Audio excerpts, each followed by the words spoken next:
Good morning, viewers. I am number participant 18, bringing your latest news for today.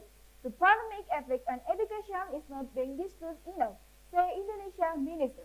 There's not enough discussion globally about the coronavirus pandemic effect on student learning. A school is closer for the spread of the virus. Indonesia Education Minister Nadiem Anwar Makarim told CNBC on Monday. A lot of people keep mentioning about the health crisis and about the economic crisis that caused by continued pandemic, but not enough people are talking about the educational crisis, the learning crisis that is happening all around the world, not just in Indonesia.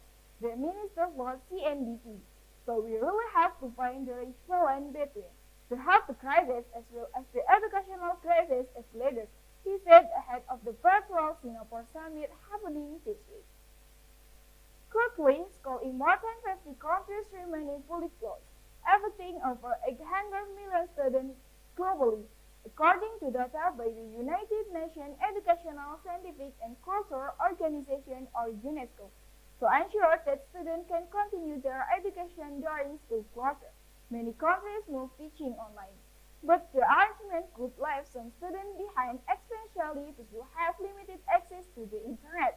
A problem that inflation could exacerbate income inequalities in the long run. Indonesian challenge. In archipelagic Indonesia, the challenge of making sure all students have access to remote learning is enormous, said Makarim. I think everywhere in the world, not just in Indonesia, distance learning will at least in the short term have a negative impact on educational outcomes and quality life because it takes long term for people to adapt to new way of teaching and learning, he said. This Indonesia is even more equipped because of the high diversity of geographic challenges, infrastructural challenges, he added. The challenges are enormous, really. Many schools in Indonesia have limits that science smart or authorities struggle to contain the coronavirus disease or COVID-19, but only around 40% of Indonesia have internet access, more often in urban areas such as capital city Jakarta, according to Singaporean think tank ISEA's Yusof Ishak Institute. Makarim said his ministry has taken several steps to address this problem.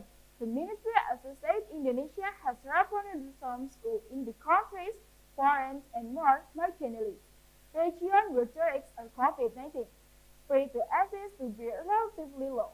The schools are allowed to operate percent capacity, he explained. These are areas where the majority of the students find the extremely difficult to do any type of online learning.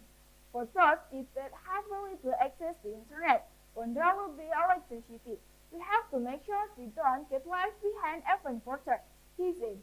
One of the most important things we can do as an education minister and government in general is not set policies that minimize the permanent damage.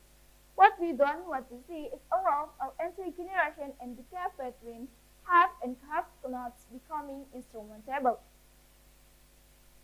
That's all the news for today. Thank you for watching and have a great day.